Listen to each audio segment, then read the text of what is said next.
Hi everyone, today we have something really interesting, really fascinating. It's a cool looking phone, but I'm a little bit skeptical of it. You can see it right here. This is in the monitor. This is the appassionato phone, which means enthusiast when you translate from Italian to English. And this phone comes from TRI, Touring Robotics Industries. The phone is very unique. It looks great, but like I said, I'm skeptical about the whole thing, and we'll get into that a little later in the show. It's up for a big challenge, right? This is a phone playing in the $1,600 range. It comes with a concierge service, so it's going up against past history with the Virtu phone and other phones that had concierge services that didn't pan out so well. You know, there's always the Apples, the Samsungs, and the Googles of the world that no matter what kind of phone you are, you're going up head-to-head with them too. So let's zoom into the monitor here and take a closer look at the phone itself, because I want to show you the back of this phone. That's what's really unique and special about the hardware itself. You can see this is like a blue feather design, and depending on the model that they sell you, you'll have a little bit of a different design. This is, just to know, a early prototype version of the phone, slated to come out by the end of the year. And you can see it's sort of a bird feather pattern. It looks really nice. It changes in the light. It looks really great in the sun. Depending on how you hold it up, you can see different colors here. You see their logo on the bottom, and you see the camera with the metal ring around it, and below is a standard fingerprint scanner on the back. So yes, another phone with a fingerprint scanner on the back. And I know I'm going to get a lot of questions about this, so I'll just answer it up front. What's the deal with Apple and Touch ID and their fingerprint sensor? Well, for this year, they're going to be focusing on that 3D facial scanner we reported about on the front of the phone, and I'd be very surprised to see a Touch ID sensor on the back. I don't think it's going to happen.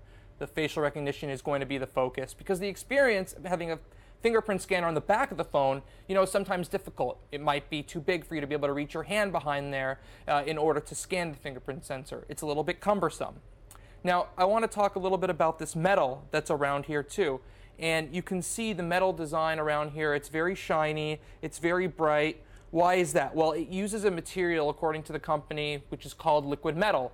And for those who have been following Apple for a while, you can see that this liquid metal frame is something that they've been experimenting with. If you have one of the old Apple, SIM eject tools, the paperclip-like devices to pop out your SIM card, it's that same shiny metal material.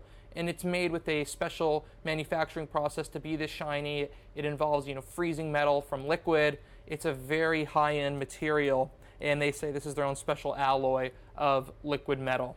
So it looks very nice. It's really shiny. It adds a new element to the design, and the contrast between the back, the shiny back, it almost feels ceramic-like, not really metal or glass, but more ceramic-y, with the liquid metal shiny edges is a really nice touch. And you get that around the camera sensor, the ring around the lens itself too, around the flash. The buttons are made from the same material.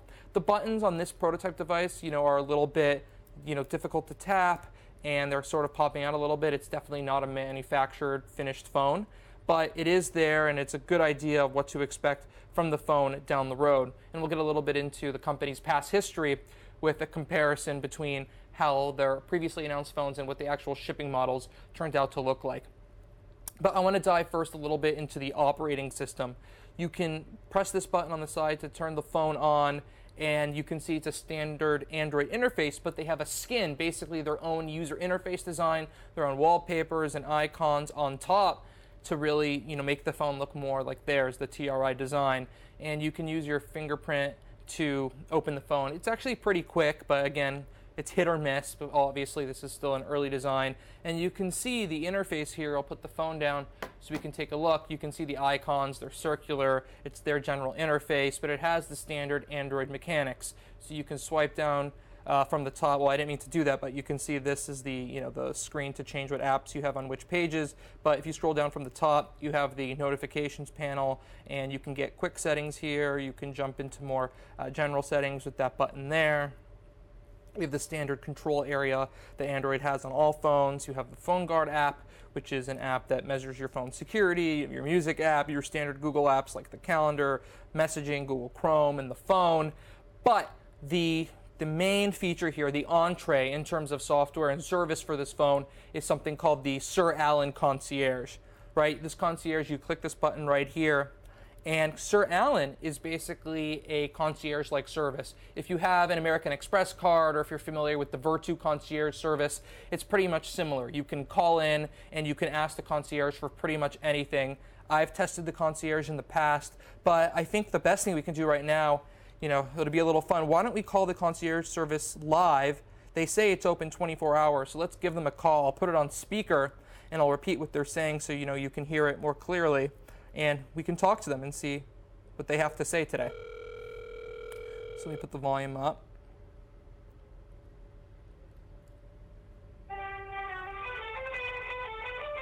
And right now it's playing its Sir Alan fancy music or whatnot. It says we'll be assisted momentarily.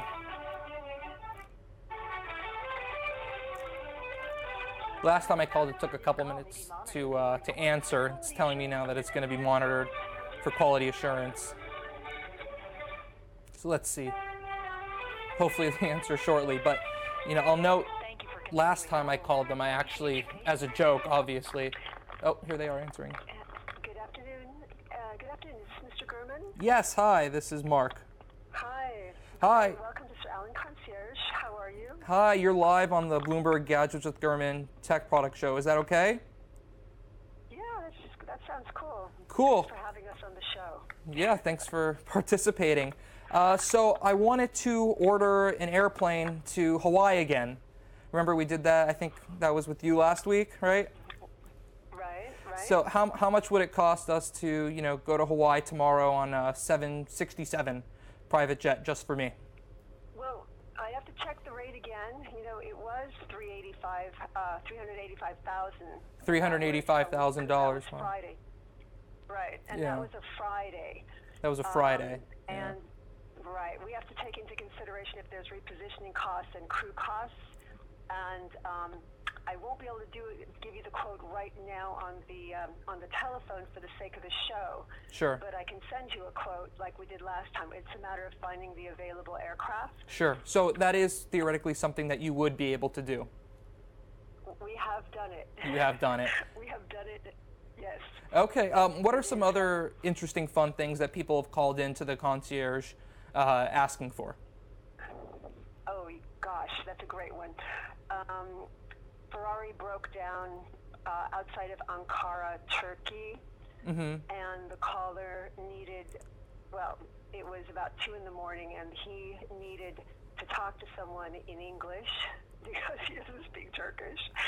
And so we spoke with that gentleman, and he was a little bit concerned, but we found a person to get him, actually go pick him up off that highway in Ankara, leaving the Ferrari for later, and arranging for a company at quite a substantial cost to transport the Ferrari back. So for those who, there's lots of fun ones. What kind of requests interest you? Well, I just want to tell the audience, for those who didn't hear that. So for those who didn't hear that, someone was stuck in Turkey, and they had a Ferrari at 2 in the morning that they needed to be picked up, but they needed to speak someone in English, and Sir Alan was able to organize that. But thank you so much for your time. That's all the time we have here for that. So that was a little peek for everyone into Sir Alan. So thank you so much. Thank you so much for calling Sir Alan Concierge, and place a summer travel request with us anytime. Thank you. Thank you, Mr. Gurman. Take care. Bye-bye. Bye. So that was a little peek into the Sir Alan Concierge service. I'm sure there's all sorts of wild things that you can think to ask them. And for those asking, we have some questions coming in here. What are the coolest features in your opinion? Well, my answer for that would be Sir Alan. This is the only differentiating factor on the phone. Now, the pitch of the company is that this costs $500 a year, so $1,000 over the first 2 years, and you get the phone for free. That's what TRI is saying. Their original press release announcement of the phone said that the phone would be $1,600. And I want to dive a little bit more into Sir Alan. You can see your requests. So this is, okay, Sir Alan has stopped working. It's a little buggy still, obviously. But you can jump in, and it should say, let's see if it works now. Okay, maybe they didn't like that I called in, but what it would do is show you your past requests, and it gives you a little bit of a menu here so you can jump between different types of topics. You can also email them. They do it over the email account that comes with the phone. There are also suggestions and places to go here.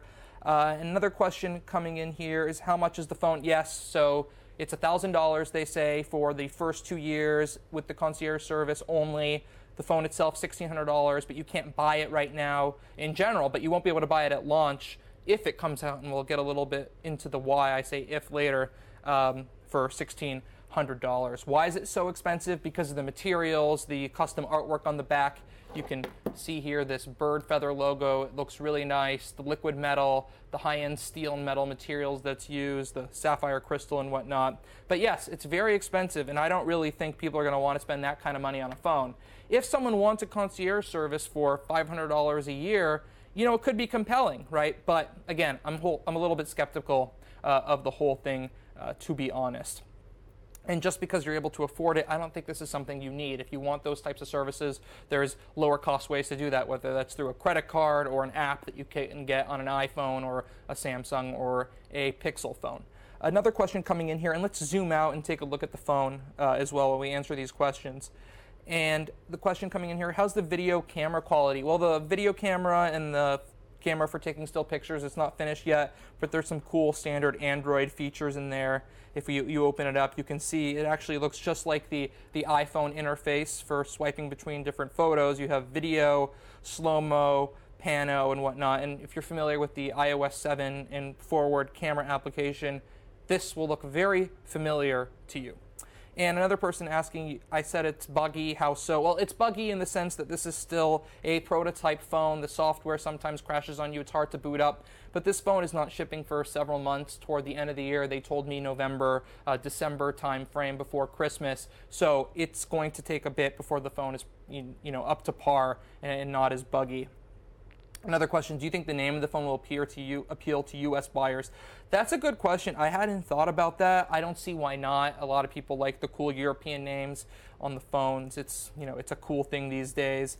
But I want to dive a little bit into the phone's past issues. Now, while this looks really cool, it's a fancy design, a cool skin over the OS, the Sir Alan feature, I have to note that this is not the first time that Turing and the people behind Turing have put cool-looking phones with great specs out on the market, with releasing them after several months delay or not releasing them at all. They had a phone that came out last year. It was supposed to come out maybe a little bit over a year ago. It looked really cool. It had sort of a modular design to it, squared-off design where you could add new features and specs over time. And that phone was supposed to ship with Android, right? That's the ubiquitous software operating system on many phones outside of the iPhone these days. But it actually shipped with a China-based OS called Sailfish. So not only the phone was several months delayed, but it didn't ship with the operating system, the main entree of the phone that it was supposed to. It ended up doing Sailfish.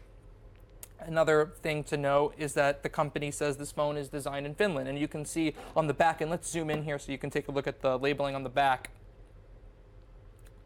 It says design in Finland, you can see at the bottom there, right, and made in China. So design in Finland, I asked the company, why is it considered design in Finland? And they said because the designer is Finnish and is based in Finland for some time. So it's not exactly like how Apple says designed in California, Cupertino, California, because they have their whole design team there and all their people there. But the made in China, I actually spoke to TCL, who is the manufacturer of this device, yesterday. Spoke to some executives there, and they confirmed that they are working with Turing on manufacturing the phone in China. And TCL is known for building some phones out of China and doing the manufacturing, including the Nokia 3350 that we featured on the phone earlier in the series of the show.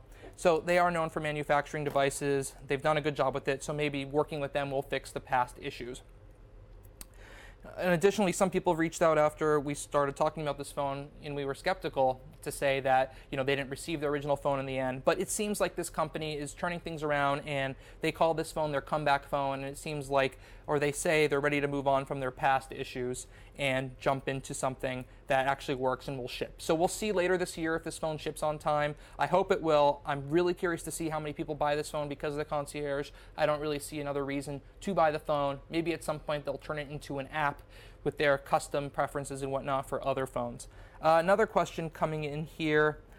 is that the same liquid metal that Apple's working on? So the liquid metal question is referring to these steel shiny edges for those just joining us and around the camera. And that is a high-end material that, yes, Apple has patents for, and I believe licensed some patents. Apple hasn't really used this so far as we know in any of their consumer devices, but they've actually used that material, and you can see around the camera. It's very shiny. It's really nice. It feels very solid.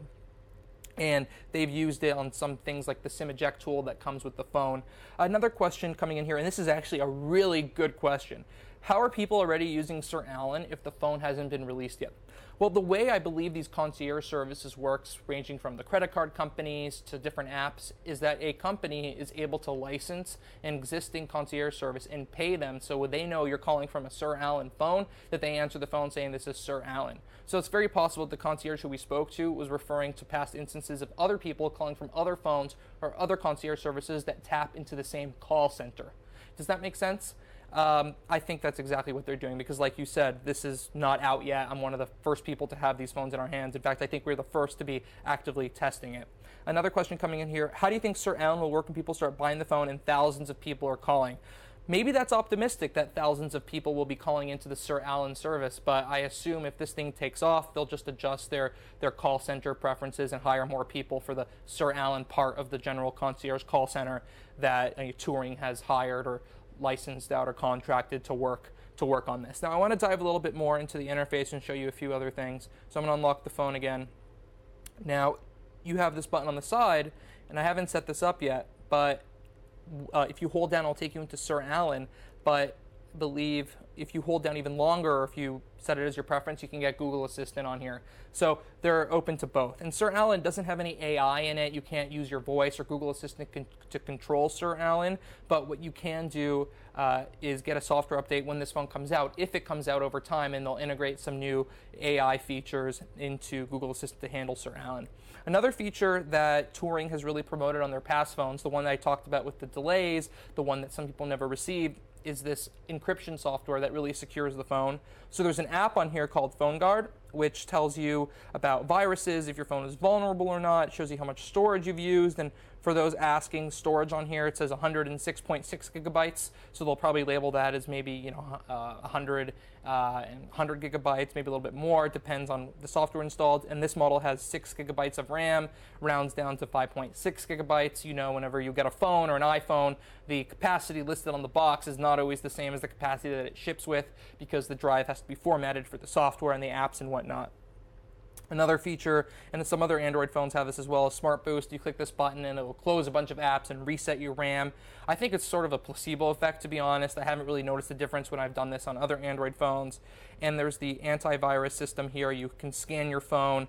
Let's do a quick scan and see what happens, how many vulnerabilities this thing finds. So it finds USB debugging, PCs can hijack this device, and you can see it's powered by Intel Security. And of course, other Android phones have this as well. This is just something that they're pushing as part of their name, their brand, to make more secure phones. Let's see what happens when I click Fix It, reset to the default value. So this was the Touring phone. I think it's really nice. It's a nice looking phone. The bird design on the back is seriously unique. I haven't seen many phones that use this liquid metal design. Overall, it feels like a really nice package, and the Sir Alan software is very compelling. If they're able to get this device out by the end of the year, like they say they're planning to, and they're able to ship this thing at no cost hardware-wise and $500 a year for the first 2 years for the concierge, I think there's going to be a good number of people who are going to want to buy this phone. When I spoke to the CEO, he said they want to sell 1 million of these things. I think that's a wild dream and it's not going to happen, but there might be some market for those if the phone indeed comes out when they say it will, or how it will, that would want a phone because of the concierge. Thank you so much.